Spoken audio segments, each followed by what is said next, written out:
हो ते कळायला मला प्रेमळ पतीची पत्नी व्हावं लागेल भाऊजी.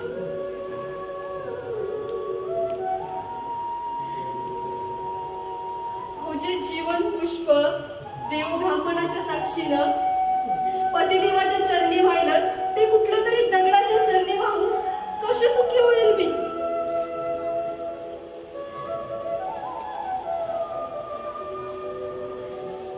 सूर्यकांत शिवाय तर कुठल्याही मोक्षाचा मनात विचार नाही येऊ शकत. दादा तर आम्हाला कायमचा सोडून गेलाय ग. पती मेल्याने नाती मरत नसतात भाऊजी.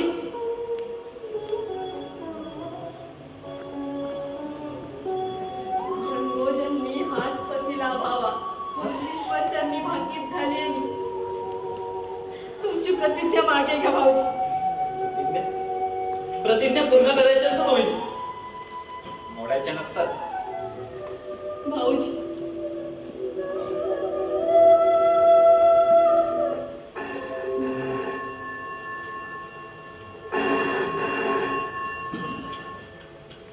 हॅलो, हा राजवंशच बोलतोय. हो गंधरे, हो मगाचीच फोन आला होता की ठीक आहे म्हणून. काय वेडे चाळ करते? नाही नाही, आता यायला नाही जमणार, दवाखान्यात चाल. हा तुम्ही असं करा, त्यांना दवाखान्यात घेऊन या. हो निघालो. भाऊजी भाऊजी ऐका ना भाऊजी.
कुठे निघालात भाऊजी?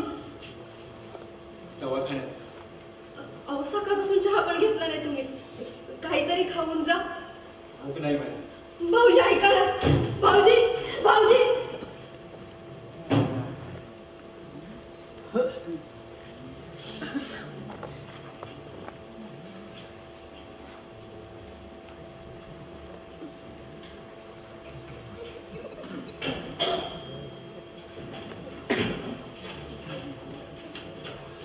विनायकराव, आता फक्त तुमच्या होकारासाठीच लग्न होऊन राहिले.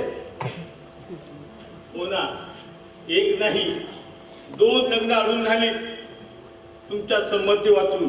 हो ना, आमची कल्पना सुद्धा यंदा डॉक्टर झाली आहे. तेव्हा चंद्रकांत बरोबर तिसही लग्न उरकून यावं असं म्हणत होतो मी. पण उर्मिलेचं लग्न झाल्याशिवाय आपण लग्न करणार नाही असं अट्ट धरलंय चंद्रकांतने. मग काय म्हणतोय उर्मिला? दुसरं काय म्हणणार? आज कित्येक दिवस ती बहेरच्या मागे लागली लग्न करण्याबाबत. पण तो भला माणूस त्याने चक्क सांगितलं तिला, जर सर्वांची अनुमती घेतली तरच मी लग्न करेन तुझ्याशी. उर्मिलेने मला विचारलं सुद्धा या लग्नाबाबत. मी लगेच होकार देऊन टाकला. म्हटलं मुलगी सुखी होतोय तर आपण तरी का तिचा सुखार. आयुष्यात पहिल्यांदा का होईना पण फार सुज्ञ विचार केला हा तुम्ही पवनराव. मला म्हणतो नवल वाटतोय. तुमच्या सुज्ञपणाचं नव्हे तर उर्मिला लग्नाला तयार झाली कशी यात तेवढं नवल वाटण्यासारखं काय आहे? पुष्कळ आहे डॉक्टर. उर्मिला अतिशय प्रेमळ आहे. ती साधी आहे, सरळ आहे. दुसऱ्या कुणाची सौभाग्यवती होण्यापेक्षा सूर्यकांतची विधवा पत्नी म्हणून जगण्यात भूषण मांडेल ती. ही भ्रामक कल्पना आहे तुमची विनायकराव. माझी सून आहे डॉक्टर ती, आणि तुमच्यापेक्षा अधिक जवळून मी ओळखतो तिला. आणि मी ओळखत नाही का तिला? प्रत्यक्ष जन्मदाता आहे विनायकराव. हो, तेच दुर्दैव आहे तुमचं. बाप असून कधी मुलीला समजावून घेतात नाही, याच वाईट वाटते बघा. म्हणजे काय करायला हवं होतं मी? तिला सुखाच्या मार्गाला लावायचा प्रयत्न करतो. ही गोष्ट वाईट आहे का? मला आचार विचार असल्याशिवाय का तिला दुसऱ्या लग्नाची कल्पना सुटली गेली? तुम्हाला आचार विचार आहेत, पण ते सगळे दारूच्या बाटलीत बुडवलेत तुम्ही. हे सुद्धा तिचंच म्हणणं आहे का? हो, तिचे कशाला? साऱ्या जगाचं म्हणणं आहे ते. विनायकराव, माझ्या बोलण्यावरती विश्वास ठेवा तुम्ही. उर्मिला स्वखुशीने महेशरावाशी लग्नाला तयार झाली आहे. ठीक आहे. हो, म्हणूनच ना महेशनं सर्व लग्नाची सुद्धा तयारी करून ठेवली आहे. विनायकराव, तुमच्याप्रमाणे सुरुवातीला माझाही विश्वास नसला नव्हता या गोष्टीवर, पण आता मात्र खात्री झाली आहे. तुम्ही जाणता, ऐन संकटाच्या वेळी महेशनं उर्मिला नोकऱ्याला लावलं. ज्या ज्या वेळी प्रसंग पडला त्या वेळी मदतीचा हात दिला. अहो, त्याने केलेल्या आर्थिक मदतीमुळे चंद्रकांत डॉक्टर होऊ शकला. डॉक्टर चंद्रकांतनं प्रथम तुमच्यावर उपचार करून तुमचं हे वेळ घालवलं. त्यामुळं महेश विषयी उर्मिलेला आदर वाटू लागला. आपुलकी निर्माण झाली. दोघं एकत्र नोकरीला असल्यानं एकमेकांचे सुखदुःख उघड करणे इतका परिचय झाला. आता तुम्हीच सांगा, दोन प्रेमी तरुणशी त्याने एकत्र येऊन लग्नाचा विचार केला तर ती काही चूक होईल का? मुलीच नाही. वास्तविक महेश सारखा उदार दिलदार तरुण उर्मिलेचा स्वीकार करतोय याच्यातच आपल्याला आनंद वाटायला हवा. नाहीतर विधवा मुलीला इतका चांगला नवरा मिळणं शक्य तरी आहे का? एकूण महेश बद्दल तुमचं अतिशय चांगलं मत झालेलं दिसतंय. अहो, आता चांगल्याला चांगलंच म्हटलं, यात काय बिघडलं बुवा? बिघडलं एवढंच, आजपर्यंत तुम्ही चांगल्याला चांगलं आणि वाईटाला वाईटच म्हणत आला. तुमचे चाल म्हणजे बुद्धिबळात उलट चालतो ना तिरकस, तसे तिरकस चालत आला. धुंदीत असाल तर पायाने आणि शुद्धीत असलात तर बिगर डोक्याने. विनायकराव, तुमच्यासारख्याला ही शोभत नाही. जेव्हा तेव्हा तुम्ही माझा असा पान उतारा करीत असताना. नाही बाबा, मी फक्त खऱ्याला खरं आणि खोट्याला खोटच म्हणतो. राग येत असेल तर तेव्हा मी काय करू? म्हणजे महेश लपंग काय, लुच्चा आहे असंच म्हणायचं आहे ना तुम्हाला? मुळीच नाही. त्या माणसाबद्दल आमचे फार उपकार आहेत. त्याचे ऋण आम्हाला कधी नाकारता येणार नाही. माझ्यावर सुद्धा फार मोठे उपकार आहेत त्यांचे. सावकाराची जप्ती आली होती माझ्या घरावर, पण महेशने वाचवलं मला त्या प्रसंगात. एका रकमेत मला कर्जमुक्त करून टाकलं त्याने. किती कर्ज होतं तुमच्यावर?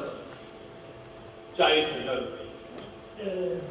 एकूण तुम्हाला महेश कडून चांगुलपर्यंत प्रशिस्त करायला 40,000 रुपये मोजावे लागले तर. विनायकराव, भवानराव, तुमचा डाव लक्षात आला माझ्या. महेश रावाने तुम्हाला 40,000 रुपये दिलेत म्हणून तुम्ही उर्मिलेचं लग्न महेश रावांबरोबर लावून द्यायला तयार झालात. त्यांनी पैसे दिले नसते तर? जाऊ द्या ना विनायकराव, नको त्या गोष्टींची चर्चा करून उगाच आपापसात तेढ वाढवण्यात काय अर्थ आहे. आता कसं का होईना भवानरावानं मुलीच्या इच्छेप्रमाणे तिला सुखी करायचं ठरवलंय. आता तुम्ही सुद्धा मग काय करावं कसं म्हणणं आहे तुमचं? उर्मिला आणि महेशच्या लग्नाला संमती द्यावी. ठीक आहे. उर्मिला जर या लग्नानं खरोखर सुखी होत असेल तर तिच्या सुखाड मी कधीच येणार नाही.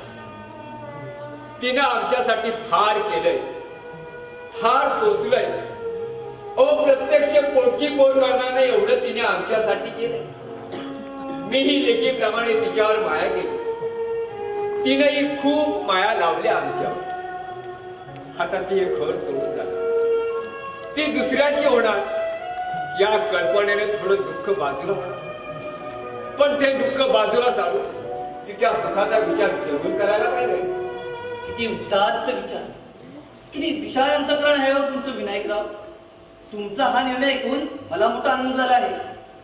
भवनराव, उर्मिलेला बाहेर बोलवा, तिला सांगायला हवी आनंदाची बातमी. तेवढं काम तुम्हीच करा डॉक्टर. कदाचित माझ्या बोलण्यावर विश्वास ठेवणार नाही की. ठीक आहे, मी बोलावतो तिला बाहेर. उर्मिला, बाहेर ये बघू, काम आहे थोडं. हो आले. आणि हे पहा विनायकराव, तुम्हाला वाईट वाटेल, तुम्ही दुःखी व्हाल. या भीतीनं लग्नाबाबत चुकूनही तुमच्याजवळ काही बोलणार नाही. तुम्ही जरी विचारलात तर कदाचित ती वरवर खोटा विरोध करील. तेव्हा ठीक आहे, मी घालीन तिची संग. ये मुली, हे डॉक्टर काय म्हणतात बघ. बोला डॉक्टर काका. उर्मिला बेटा, तुला एक दिव्य करावं लागणार आहे, अर्थात तुझ्या सुखासाठी. बोला. उर्मिला, महेशवर तुझं प्रेम आहे ही गोष्ट कळली आहे मला. नाही डॉक्टर. अगं यात का संकोच करण्यासारखं काय आहे आणि अयोग्य तरी काय आहे. तरुण आहेस, चुकलं असेल तुझं तर तुला समजून घेणं हे कर्तव्यच आमचं, नाही का हो मोहनराव? तुम्हीच समजावा डॉक्टर. पण मी काय.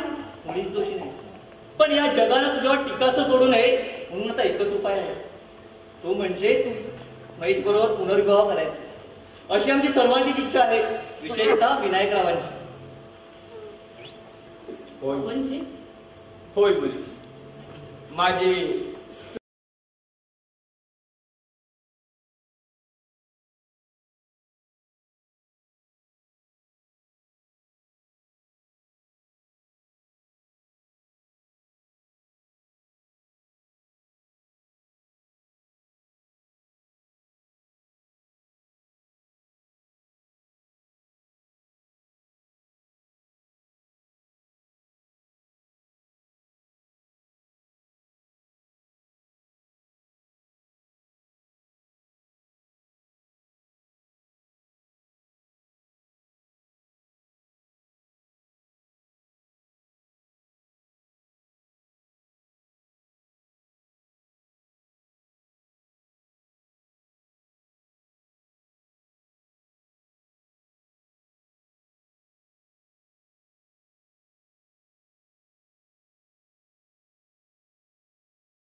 तर मी तुमच्या सगळ्यांच्या समाधानासाठी लग्नाचं बलिदान द्यायला तयार आहे. उर्मिला, बलिदानाला नव्हे तर लग्नाला हो म्हण. तुमच्या दृष्टीने ते लग्न असेल, पण माझ्या दृष्टीने ते बलिदान आहे. मामाजी, यापुढे तुमची उर्मिला संपली. उर्मिला मुली, सर्वांना नकोशी झालीये मी. मामाजी, आता इथून पुढचं सगळं आयुष्य झिजत काढावं लागणार आहे मला, केवळ तुमच्या समाधानासाठी. आयुष्यभर हे जीवन जगत आले मी, कसले मजुरी रूप मिळो, देह जळो पण जग उजळो. अरे वा महेशराव, बरं झालं तुम्ही आले. काही विशेष घडलं काय तर? हो, अगदी तुमच्या मनाप्रमाणे सगळं काही घडून आलंय. खरंच? हो, खोटं वाटत असेल तर प्रत्यक्ष उर्मिला विचारा की. उर्मिला, हे भावाला सांगता ते खरं आहे का सगळं? उर्मिला, या उर्मिला, उर्मिला.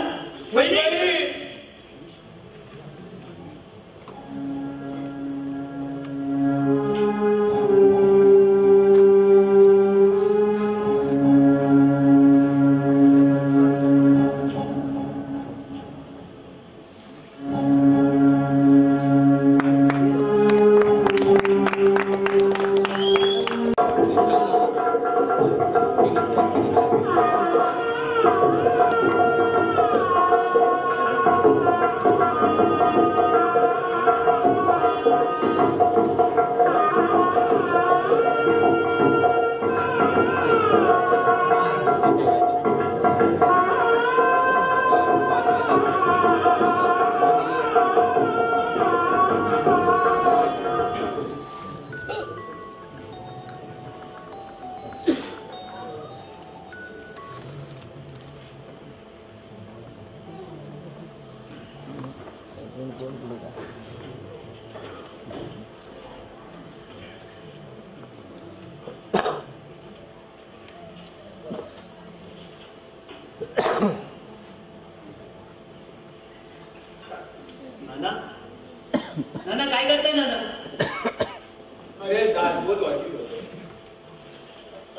त्याच वेळेला मन बेचैन झालं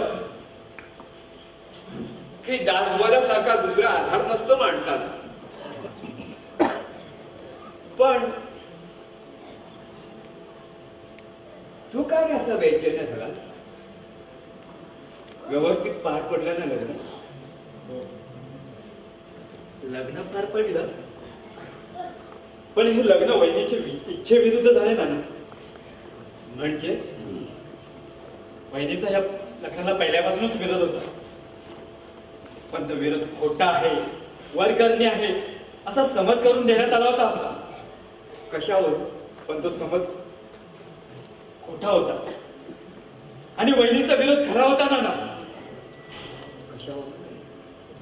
कशावर? तुम्ही लग्नाला हजर असताना नाना, तर तुम्हालाही कळून चुकलं असतं की आपण एका गरीब गाईचा बळी देतोय. वाटलं होतं या लग्नानं वहिनी सुखी होईल. तिच्या सुखासाठी आम्ही केलेला त्याग पाहून ती आनंदाने कृतज्ञतेने माझ्याकडे डोळे भरून पाहिली. पण तसं झालं नाही नाना, तसं झालं नाही. उलट बलिदानाला निघालेल्या कोकणासारखी तिची ती केविलवादी अवस्था पाहिली. मी मला कळून चुकलं नाना, आमच्या समाधानासाठी आज ती बळी चालली. नाना नाना कसं सांगू तुम्हाला, बोलावर चढताना तिचे पाय डुळे पडले. हो, डुळे पडले. डॉक्टर धुरंधरांनी आणि भवनरावांनी वेळीच धरून तिला उभी केली. पण महेशच्या गळ्यात माळ घालायला तिचे हात उचले ना. तो शेवटी महेशने तिचे हात पकडले आणि आपल्या गळ्यात माळ घातली. नाना, आपल्या गळ्यात माळ घातली. फार दुःख झालं असेल रे तिला. फार दुःख.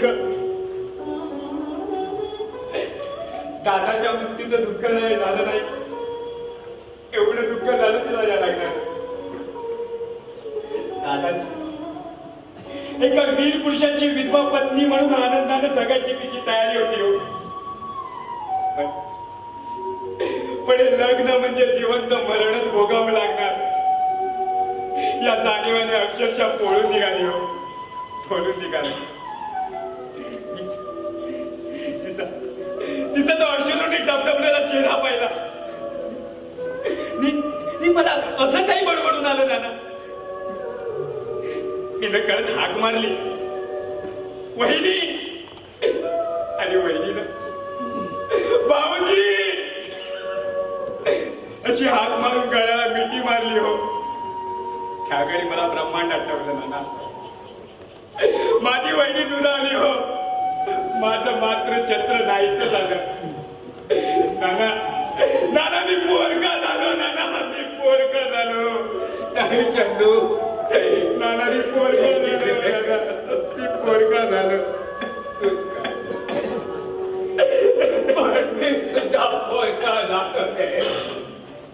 मी सुद्धा पोरका झालो. ती पोर बनत होती तेच कर. आपण तिला कुणी ओळखू शकलो नाही. तिचा थोरपणा जाणून घेण्याची कुवत कुणाकडेच नाही. तिच्यावर फार अन्याय झाला रे, फार अन्याय झाला. तिच्या पत्नीष्ठेची पायमल्ल झाली. कधी न होणारी जखम तिच्या हृदयात झाली. नाना मी चांडाला तिला लग्न करायला भाग पडलो. मी चांडाला. चंदू आता कुठे निघा? दवाखान्यात चाललोय. उर्मिला येईपर्यंत नाही ना, तिच्या पुढे उभं राहायचं धैर्य नाही माझं. तिला तोड कसं दाखवावं शरम वाटतो मला नाना.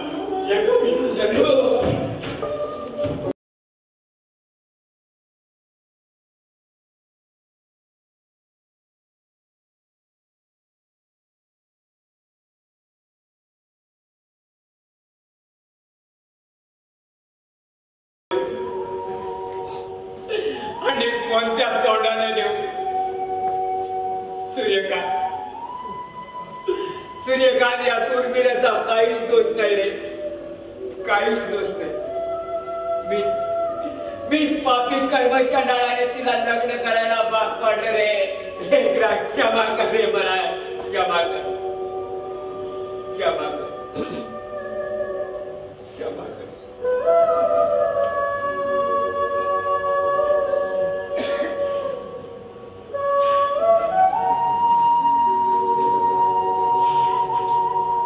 मामांजी, उर्मिला पोरी मामांजी.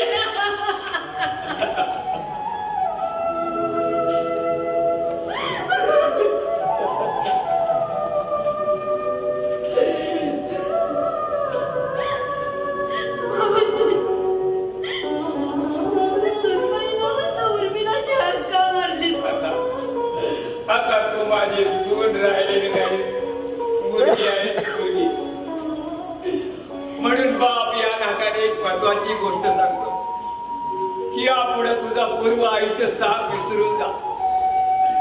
नव्या जीवनाचा प्रारंभ नव्या साथीदारावर करायचा आहे तुला. ज्या सूर्यकांतवर तू नितांत प्रेम केलं होतंस, ज्या सूर्यकांतच्या प्रेमाने वेळी झाली होतीस, त्या सूर्यकांतला या महेशरावाच्या रूपाने पाण्याचा प्रयत्न कर पोरी. त्यातच तुझा सुखाचा ठेवा आहे ग पोरी, तुझा सुखाचा ठेवा आहे. होय उर्मिला, तेवढीच एकच भीक मागतोय मी तुझ्याकडे. तेवढी भीक घाल मला उर्मिला पोरी, तेवढी भीक घाल मला.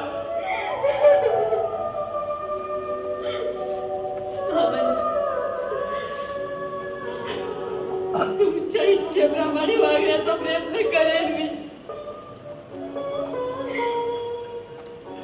मला नाही माहिती या संसारातलं हे सूत घ्यायला मी किती दिवस जगेन.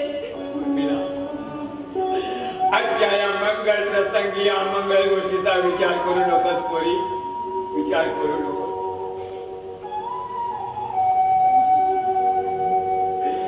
मामांजी, केवळ तुमच्या समाधानासाठी हे लग्न केलं मी. तुम्हाला आनंद झालेला दिसत नाही. कोण म्हणतोय? हे तुझ्या डोळ्यातील अश्रू. ते दुःख मिश्रित अश्रू आहेत ग पोरी, दुःख मिश्रित अश्रू आहेत. तुझं लग्न झालं म्हणून तू सुखी झालीस म्हणून एका डोळ्यात आनंद अश्रू वाहत आहे, आणि तू एक घर सोडून जात आहेस, आम्हाला सोडून जात आहेस, पण ते दुःख अश्रू आहेत ग उर्मिले, दुःख अश्रू आहेत.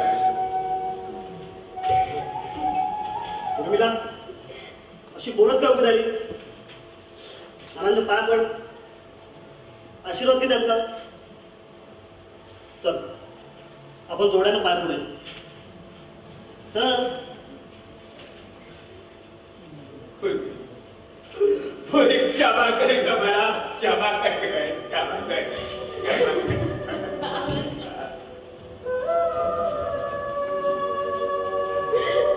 सूर्यकांत उर्मिला, हा काय तमाशा लावलाय? यापुढे तुझं असं वागणं मला बिलकुल खपणार नाही. उर्मिला, ये उर्मिला, अगं अशी स्वस्त का उभी आहे? बघ, आजच्या या आनंदाच्या सुप्रसंगी तू असा सुटका चेहरा करून उभी राहिलेली मला नाही खपणार. हा जितकी वर्ष उराशी बाळगलेली स्वप्न साकार झालेली पाहून मला इतका आनंद झालाय म्हणून सांगू. आता स्वर्ग फक्त 2च बोटं उरलाय. आता एकदा आपण महाबळेश्वरला गेलो, त्या 2 बोटांचं अंतर संपून आपण स्वर्ग सुखाचा आनंद लुटू. महाबळेश्वरला कशाला? ती थंड हवा खायला. मुंबईत उष्माघात होतोय ना. रागावू नका.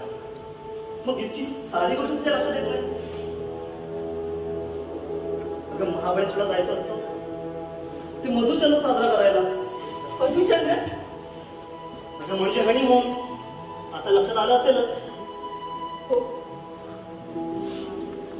आलं लक्षात माझ्या. पण शिळ्या कडीला कड येत नसतो महेश. हे बघ उर्मिला, माझ्याशी आनंदाचा विचार जाणू नकोस. मागचं सारं काही विसरता घडलेल्या घटनावरती कायमचा पडदा टाक. पण माझे सूर्य तो गेला गेला म्हणण्यापेक्षा मेला. परेश, त्याला विसरायला हवा तर उर्मिला. चल निघ, आपल्याला महाबळेश्वर जायचंय. आता हो आत्ताच. उद्या गेलो तर नाही चालणार का? बिलकुल नाही. आज इतकी वर्ष धीर धरलाय, संयम पाळलाय. तू माझी वाईस म्हणून पण आता धर्मानं कायद्यानं तू माझी पत्नी आहेस. आता एक क्षणभरी तुझा वियोग सहन करण्याचं सामर्थ्य नाही माझ्यात. कायद्याने धर्माने मी तुमची पत्नी आहे, मनाने नाही. उर्मिला,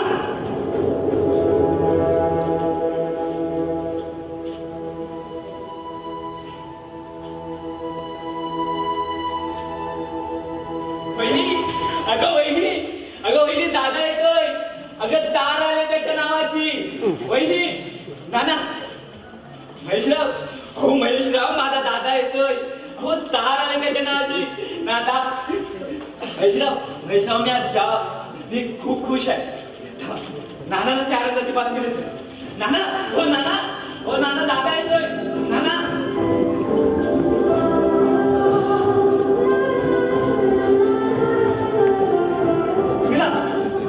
कपडे निघताशील.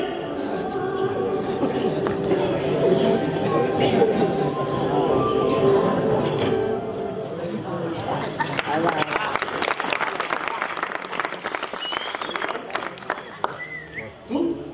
होय, मी जिवंत आहे महेश. माझ्या मृत्यूची चुकीची माहिती तुम्हाला देण्यात आली होती. मृत्यूची आणि चुकीची बातमी? कारण तुला माहीतच आहे. तातडीने मला आघाड्यावर बोलवण्यात आलं आणि मी गेलो. भारत पाक सीमेलगत शत्रूच्या एका खोलदरीत शत्रूने एक प्रक्षेपणाचा तळ उभारला होता. तो तळ जर कार्यक्षम झाला असता तर भारतालाच नव्हे तर संबंध देशाला धोका होता. तो संवर्धक तळ उद्ध्वस्त करण्याची जबाबदारी माझ्यावर देण्यात आली. मी आणि माझे सहकारी सर्व तयारीनिशी माझ्या विमानातून आकाशात झेप घेतली आणि शत्रूचा जवळ येतात माझ्या विमानातील दारुगोळा खाली फेकला. इतक्या शत्रूने चौफेर हल्ला केला माझ्यावर आणि मी क्षणाचाही विलंब न लावता माझ्या विमानातील सारा दारुगोळा खाली फेकला आणि बाणासारखं विमान वर घेतलं. खाली शत्रूचा जो उद्ध्वस्त झाला. पण इथे माझ्या विमानाला पेट लागला होता. कोणत्याही क्षणी माझ्या पेट्रोलच्या टाकीला आग लागून माझे विमान कधीही पेट गेल याचा नेम नव्हता. मी पॅराशूटच्या सहाय्याने विमानाबाहेर उडी घेतली. पण दुर्दैवाचा वारा शत्रूच्या दिशेने वाहत होता. पॅराशूटने मला शत्रूच्या आधीत नेऊन सोडलं आणि जमिनीला पाय लागतात मी शत्रूचा कैदी झालो. भारताविरुद्ध हेरगिरी करण्याचा नकार देतात त्यांनी मला छळ करायचा सुरू केले. अशीच काही वर्षे गेली. एके दिवशी जमीन खोदण्याचं काम चालू असताना भारतीय सैनिकांनी अचानक तिथे हल्ला केला आणि माझी सुटका केली. मला जिवंत पाहून त्यांना खूप आश्चर्य वाटले. भारत सरकारने माझा गौरव करून मला वीर चक्र देऊन सन्मानाने घरी सोडलं आणि मी आलो. मग सूर्यकांतच्या मृत्यूची बातमी? ती केवळ गैरसमजाने देण्यात होती तुम्हाला. खरं म्हणजे माझा त्या जळतं विमान भारतीय हद्दीत एका अज्ञात टीव्हीसह कोसळून विमानासहित तो जळून खाक झाला. तो माणूस म्हणजे मीच अशी समजूत होऊन माझ्या मृत्यूची माहिती तुम्हाला देण्यात आली. या तुझ्या भाकड कथेवर कोणाचा विश्वास बसला नाही. सूर्यकांत मेला, त्या जगातून कायमचा नाहीसा झाला एवढंच ठाऊक आहे आम्हाला आणि तितकंच खरं सुद्धा आहे. अरे अरे पण मी आता तुझ्या समोर प्रत्यक्ष उभा आहे ना. नाही, खरं वाटत नाही ते. बिलकुल चूप. माझा विश्वास नाही बसत त्या गोष्टीवर. देव तारतो त्याला कोणी मारू शकत नाही महेश. मी मेलो नाही, नव्हे आणि नव्हतोच. तू सूर्यकांत नव्हे, तू त्याचा तोतिया आहेस, तोतिया. महेश शुद्ध आहेस का? तुझा दावा ओळखले इतकाच नक्कीच शुद्धीवर आहे मी. या तुझात काय तर डाव दिसतोय, पण लक्षात ठेव, तू जरी माझ्या अविश्वास दाखवलास तरी माझी पत्नी, माझे नाना, माझा भाऊ माझ्या आगमनाने आनंदितच होतील. हा भ्रम आहे तुझा. तुझी रक्ताची नातेला तुझा तिरस्कार करतील आणि ते पाहून तुला मरणप्राय दुःख होईल. म्हणून सांगतोय, कोणाच्याही नजर येण्यापूर्वी निघून जायचो नाही. माझे नाना, माझी पत्नी, माझा भाऊ यांच्या प्रेमाची खात्री आहे मला. पाळशीलच तू. पहा, पस्तावशील. अरे याची वेळ तुझ्यावरच येणार आहे. मग हे खात्री करून नाना, ओ नाना, मी तुमचा सूर्यकांत. नाना. सूर्यकांत, फार उशीर केला लेकरा, फार उशीर केला. नाना, सारं संपले रे लेकरा. नाना, सारं संपले. चंदू, चंदू, अरे मी तुझा दादा. कसा आहे? अरे मी तुझा दादा आहे चंदू. दादा, फार उशीर केलास रे तू. अरे सर्वनाश झाल्यावर आलास तू दादा, सर्वनाश झाल्यावर आलास. अरे अरे चंदू, काय झालं? मला सांगतील का झालं? अरे तुम्ही माझ्याशी असं परकेपणाने का वागताय? अरे मी कोणी तुत्या नाही रे, आणि भूतही नाही सूर्यकांतचं. अरे मी नानांचा लाडका सूर्यकांत. अरे तुझा दादा आहे मी. उर्मिला, उर्मिला, सूर्यकांत, मी आलोय. उर्मिला, मी आलोय.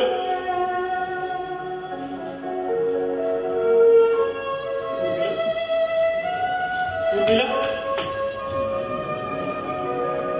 सारेच गप्प. अरे कोणी सांगेल का मला? अरे काय झालं ते? अरे अरे माझा असा अंत पाहू नका रे.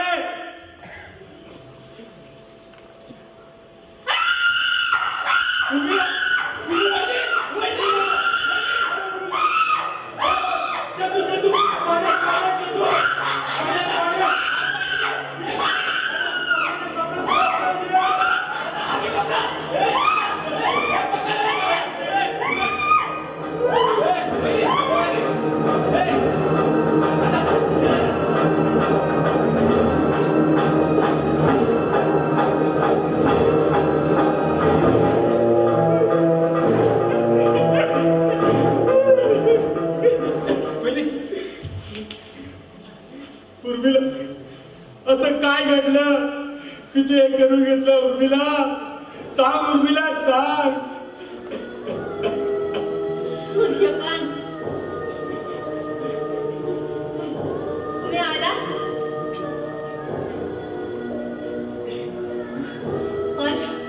माझ्या मनाच्या लढाईत मी जिंकले. मी माझं पावित्र्य जगले. मी पतिव्रत होते, पतिव्रत राहील.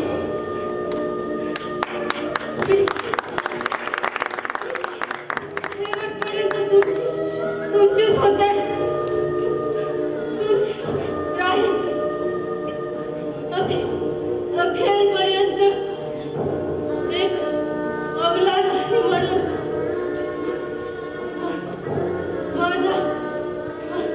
माझा देह जळू दे आणि जग उजळू दे.